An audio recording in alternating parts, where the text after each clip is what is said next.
Okay, you guys, I am so excited for today's video because if you're watching this, congratulations, you made it through another insane year, and it's currently the future. It is 2026, except we don't have spaceships. It is not like Xenon told us it was going to be. I don't know what is going on. The world is a huge mess right now, but the one thing I can tell you is that if you found my video and you're watching, it's probably because you do cosplay or you go to conventions, and with that, we're going to be talking about a really fun topic today. So welcome in, guys. We're in my room. This is where I sleep, but also where I craft. Wait. Okay, there. Now you can see it. The Ari costume in the back that kind of looks like an actual costume now, and it's coming together.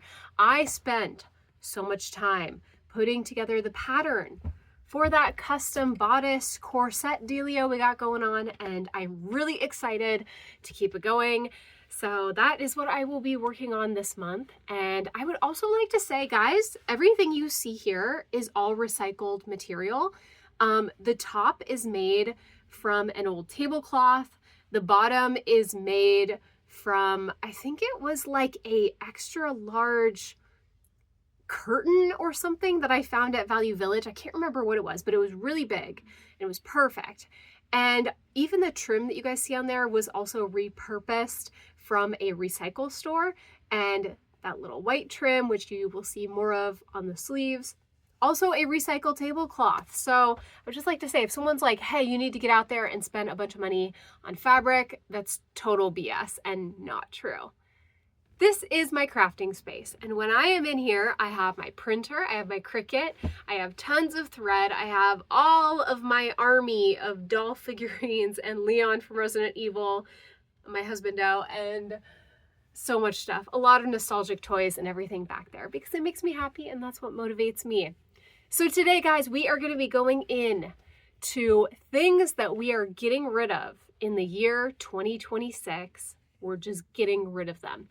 And what I like to do during the new year is, instead of setting goals of like, oh, I need to add this into my schedule, or I need to start doing this thing I've never done, or whatever, I instead like to decide on things that just don't serve a purpose in my life anymore and just sweep them out the door. So there's this old European tradition that on midnight of the New Year's, you open up all the doors in your house and you take a broom and you physically sweep. And it's supposed to be symbolic of getting rid of like bad energy, people who have ill will towards you, or even like habits that you have that are bad habits, like you're sweeping them out of your life. So that's what we're doing today. I'm going to be talking about things that we are getting rid of this year in 2026. Now, as you know, I come on here and do videos where I talk about controversial subjects. So some of this video is going to be very opinionated, and I hope you guys appreciate that because, as always, I am not sponsored or affiliated with any brands, any conventions, any events, any other cosplayers. And when I come on here and talk to you, it is a very real, honest opinion that I give you guys, which is so rare nowadays. Everything is connected to ads and sponsorships and paid memberships and like all this stuff. And so you get a lot of opinions in this community that are just, they're not real. And if they are real, they are so much lighter than the actual real opinion behind them. Okay, so while we have a little bit of sugar-free mocha going on here, because I need my afternoon energy while it's gray all day here in Washington, let's get into it. Okay, my first getting rid of objective for this year. You guys, we're going to get rid of making costumes overly sexy for every costume. I'm so sick of it. Honestly, at this point, bunny costumes are out. They are not trendy. No one cares. And it's honestly very, very lazy style of a costume if you're going to do anything. So I'm sorry if you're watching this and you've done a bunny version of any character. There was a point in time where everyone was doing it. I get it, but like, we've moved on. There is no reason to over-sexualize every character out there because guess what, guys? Video games are already doing that for us. I have seen so many of the newest games that are coming out, especially like a lot of gacha games, and just looking at the female characters going like, why? I don't get it. You know, and I've played through a lot of stuff with a lot of different female design, and I get the small costume aspect, but like they're making it smaller and sexier every single year. And honestly, as a female cosplayer, it's really annoying. Like, give me something that's a challenge, that's beautiful, that's fun, that's, you know, interesting and creative. Like, stop making it into just a bikini with a bunch of like fake metal. Like, who cares? That's boring. So when I see people taking a character and then turning it into like bunny version of whatever it is, you know, the single leotard, the stockings or fishnets, and the bunny ears, I'm like, really? You're going to take a character that has a super awesome costume and you're just going to revert them into this like super over-sexualized version of themselves? Guys, can we do any better than this? Like, at least give me a beach version with maybe like a fun bathing suit and like pool accessories or something. Like, I don't know. Bunny version is just so lazy. And like I said, it's a trend. It was a trend, and it, you know, it did its thing and made its way through, and like, let's just get it out. It's over. Now, I know also that as a female cosplayer, as someone who has been in this community for 18 years, we already have an issue with creeps at conventions. And no matter what you wear or do, they will find you. And they don't like to leave you alone. And it is honestly really just annoying and exhausting to even exist in the community sometimes. But when we have people that their entire mission is to not only choose the sexiest characters, but like to make their costumes as minimal, as revealing as possible, bring it to life, and just shove it into the community, honestly, I feel like it makes the creeps feel like they're justified, or it kind of like flares them up into like, oh my God, like look at all these over-sexualized characters everywhere. Like, I'm gonna go do my thing now and be a total creep at conventions. So just keep that in mind. When you do these things, when you make these costumes, you're feeding into the weirdos, the people who are annoying, the people who touch you without consent, like those types of people, they feed off of that stuff. Plus, if you want to do a bunny version, I am sure that there are many characters out there that have already costumes very similar to that. Go find them. Go watch their material. Okay, moving on to number 2. We are not going to start shit with other creators or conventions. That's done. It's so embarrassing to watch people do this and fall into this trap on social media. Because even if you find a creator, a cosplayer who is actually making problematic content, like you watch them and you're like, oh my God, this is racist, sexist, homophobic, rude, you know, degrading, like awful material.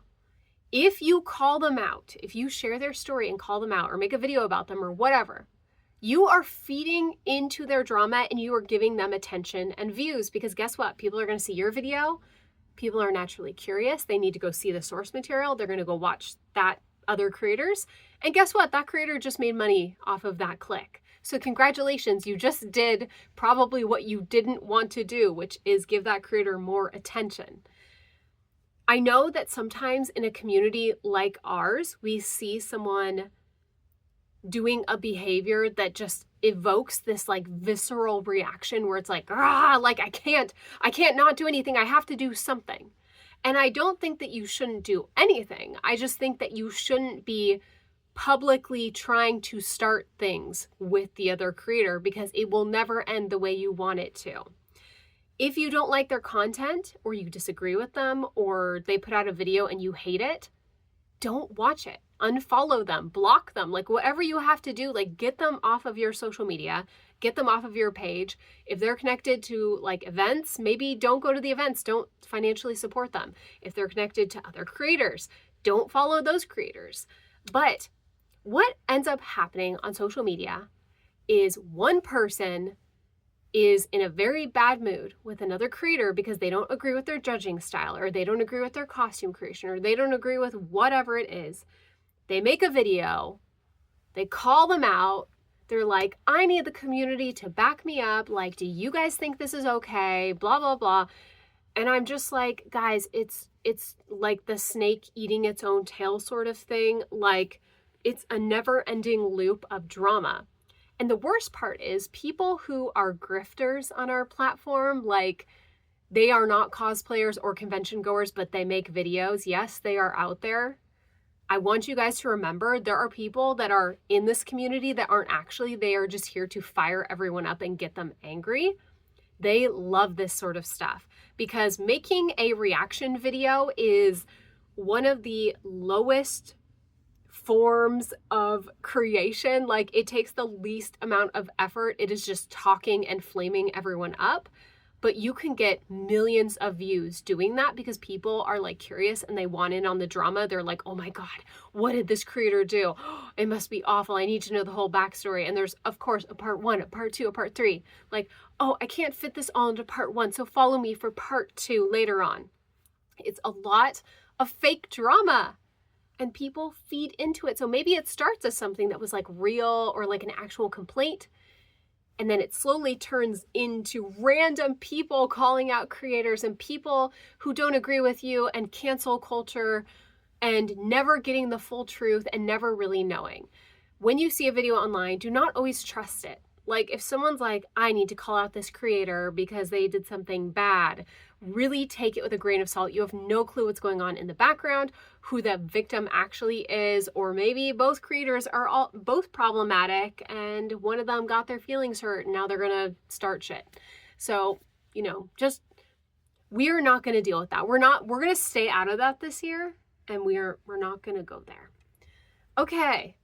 The next thing that we are stopping in the year 2026, and if you guys are wondering, yes, I have notes over here. That's why I have to keep looking.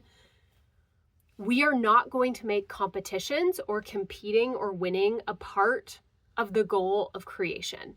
So this is one thing that I see a lot of creators, they get to a certain point and they are like, okay, I feel like I'm making good work.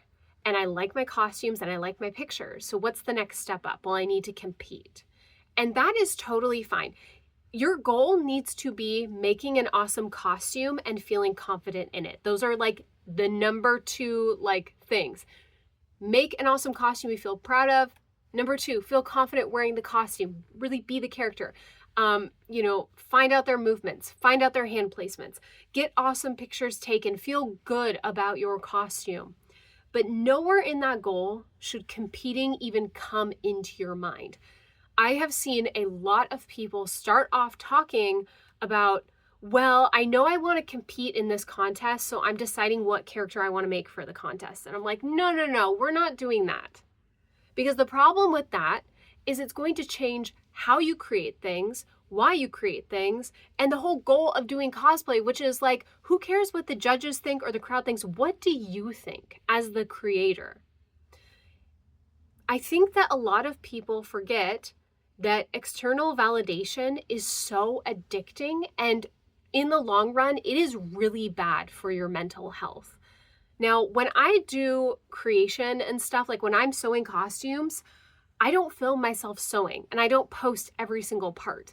Usually what I'll do is like every once in a while, I'll have some videos or photos of like, you know, little fun bits of the process and I'll group them together and like throw them online so people can see what I've been up to.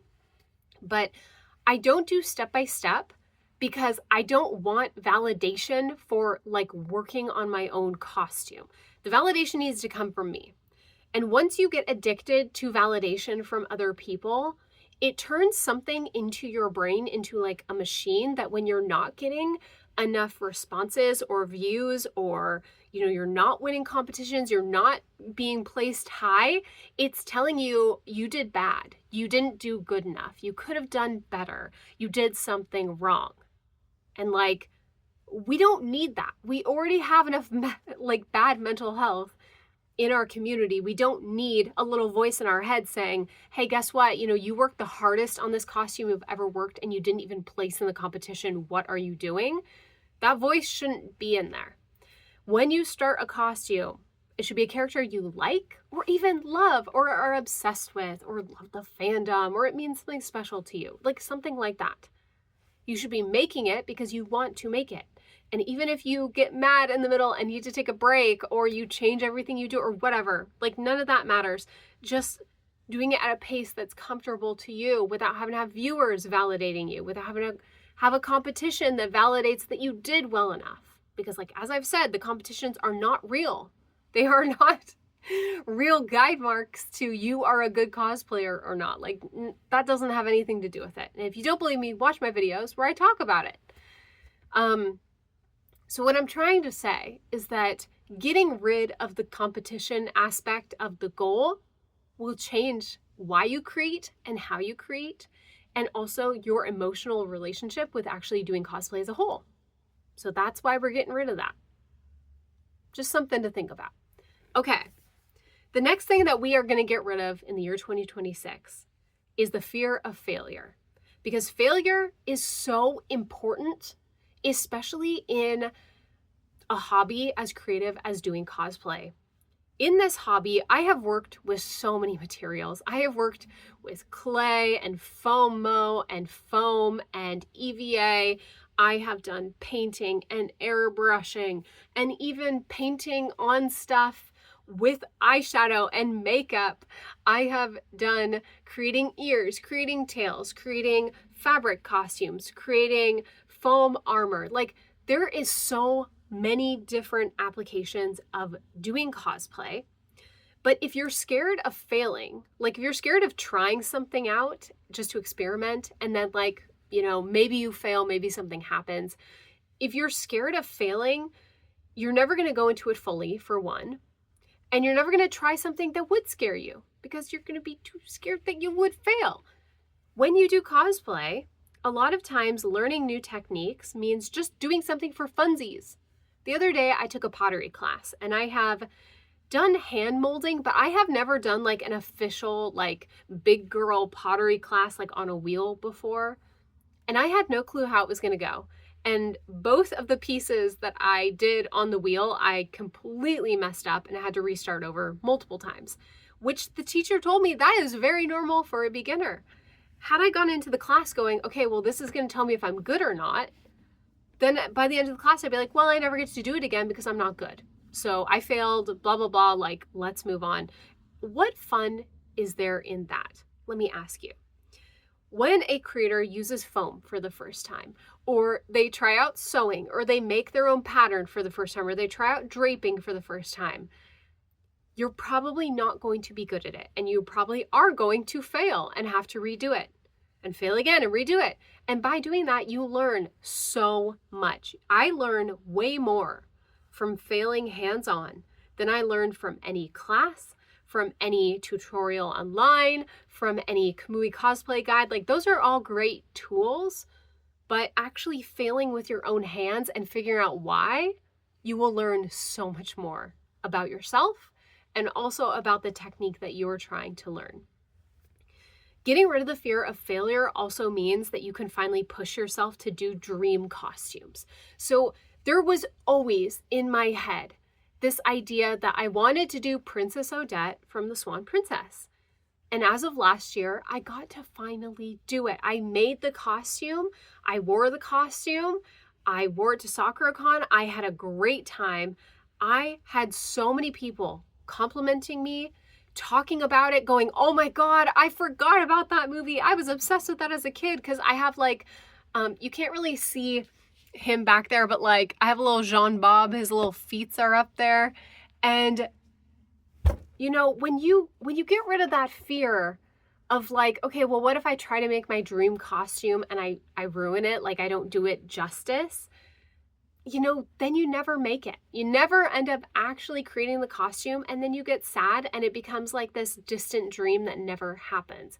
And if anything, the past 5 to 6 years have taught us is that nothing is promised. Like, tomorrow is not promised. Your next convention is not promised.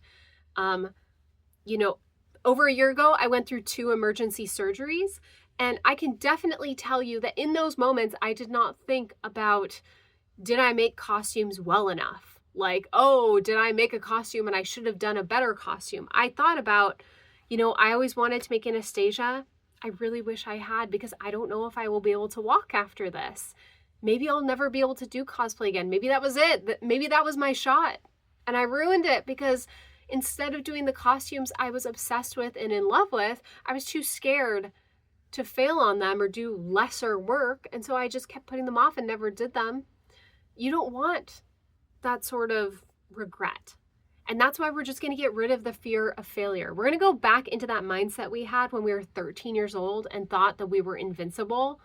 When I was making my first Fire Nation Katara outfit out of old bed sheets and hot glue and Starbucks cup sleeves as bracelets. And I was like, dude, I don't care. Like, I'm Katara. You can't tell me differently. Like, who cares?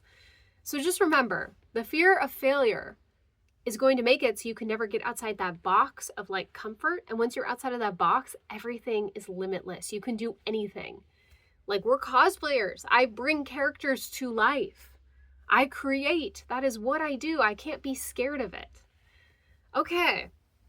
The last point of this video that we're talking about, it's a hard one to put into words, and especially in a shorter form video. I'm going to be talking more about this, and I plan to do a full video where I really deep dive into the subject. But we're going to get rid of socially unacceptable behavior. Like, not just getting rid of it, I mean, like, we're going to stop putting up with it. Because people only do socially unacceptable things because people look the other way out of embarrassment, out of cringiness, out of discomfort, out of like, it's not my place to say or do anything. It's someone else's like job, not mine. But the problem is, in our community, we are so big. There's so many of us. There's a lot of newer cosplayers within the past couple years. You know, social media made it popular. Who would have guessed? Oh my gosh. Guys, 15 years ago, if someone was like, yeah, cosplay is going to be like so popular, it's going to have its own show for a while, I would have laughed in their face. There's no way. But here we are. So when I say socially unacceptable behavior, let's talk about some of those things. When I see influencers out in public acting like no one else around them exists, they're going to block hallways, they're going to block booths to get their perfect picture, their perfect vlog. They're going to set up their professional photo shoot equipment in a major area where there normally would be seating and rest work, but they're laying out across tables with their entire costume. We're not putting up with that anymore. We are going to speak out and we're going to take up space as cosplayers, which means that if something is a public area and it's made to sit down and eat a meal at, and someone has like commandeered that spot, we're going and we're sitting in it. And we're going to take our sandwich out, we're going to take our wig off and say, well, we're sorry, but this is a public area. You want to do a private photo shoot? Go find somewhere else that is not made for people who are a part of this convention who are trying to rest and sit and eat. Because as many people will tell you, it is so frustrating to be at a convention and seeing all this like influencer behaviors, but in a spot that is just totally inappropriate for them to be. And they know, guys, they know, especially the photographers that will like go, hey, if we just run over and take up all that area, like who's going to stop us? If I put up my lighting equipment, no one can get by. They won't try going over here. But they know that's not the appropriate area. They know what hallways are meant for that because they're not thorough-ways. They know what areas are going to be less used at which times of day. They just know that, hey, if I have an influencer out here who looks important, people are going to be annoyed, but they won't say anything or do anything. So we're speaking out when we see that kind of behavior. The other thing is that if we see people doing behavior, which I like to call just like mean girl behavior, you know, cutting people off when they talk, talking over them, trying to like bully them by saying things that are like trying to embarrass others, stuff like that, we're going to call them out. And what I always like to say is that sometimes if you speak up about this behavior, it kind of gives fire to the people who are like doing bullying. But if you actually embarrass them back, that is much more effective. So anytime that I see someone doing something mean in public, instead of being like, wow, you're so mean, you're a bully, I laugh at them. And I laugh at them and I look at them and I'm like, wow, that's really embarrassing that you would act that way. And this is just, it's 100 times more effective because A bully doesn't care if you call them out about bullying. They know what they're doing. They're not stupid. But what they care about is people looking at them and going, oh my God, that is embarrassing. So when you're at group meetups and someone's trying to actually exclude you or talk over you or walk around you, you know, laughing at them or talking back over them, you know, kind of asserting yourself works really well. And if you are in a group and you are not the person being subjected to this, but someone else is, talking over the other people and being like, hey, that person was talking. Or, hey, what were you saying again? Sorry, that person interrupted you. Like, sometimes you have to take the lead a little bit on that. We have a lot of social media bullying behavior, but what I really think is, like, kind of like I said earlier, when we are starting shit with other people, they feed into the attention they get, even if it's bad, because it still gets them views or whatever. And they can also create dramatic videos about it later and recreations and vlogs and blah, blah, blah. But if you actually call them out, or you, what's the word for it? You kind of like challenge them. You challenge that belief. You ask them more. Oh, really? What did you mean by that? Why did you think that was appropriate to say? You know, or if someone like is doing some weird behavior, like I've been at conventions where people wouldn't take a photo with me or talk to me, I just ignore them back and I walk by. You know, or I act really friendly and then it kind of makes them look bad. So I had an interaction when I dressed up as KDA Aubrey a few years ago. I was really excited. I was at a convention where I had a friend with me and it was like her very first time there. And I was so excited to be, you know, at this convention, showing her around as like a brand newbie. And I saw another KDA Aubrey and I was so excited. I was like, oh my gosh, I want to get a picture with her. So I was like, hey, like, you know, I saw her in the hall. I'm trying to wave her down and she looked right at me and just kind of went like, and then like tried to walk away. And instead of stopping what I was doing, I just got louder. And I'm like, hey, I'm you. Hey, like I kind of embarrassed her for acting that way because I was more friendly. So people are going to look at how you react and what you do, and they're going to kind of lead when it comes to that.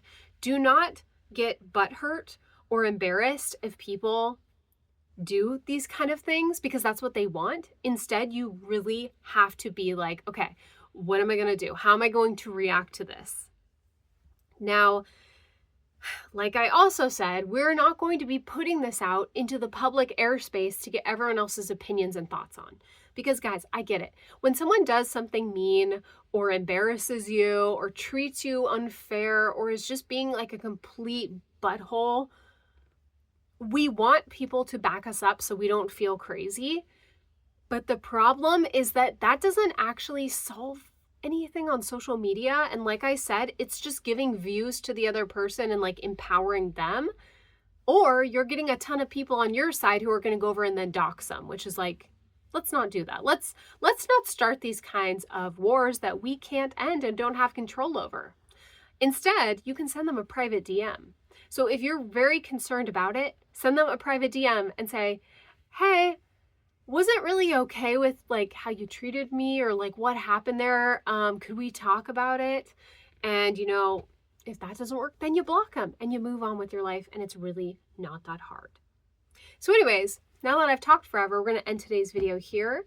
I hope I give you guys something to think about, maybe some goals to go into with the new year about like things you want to sweep out of your own life and get rid of, maybe some thoughts for the community. So anyways, I will talk to you guys soon. Bye guys. See you later.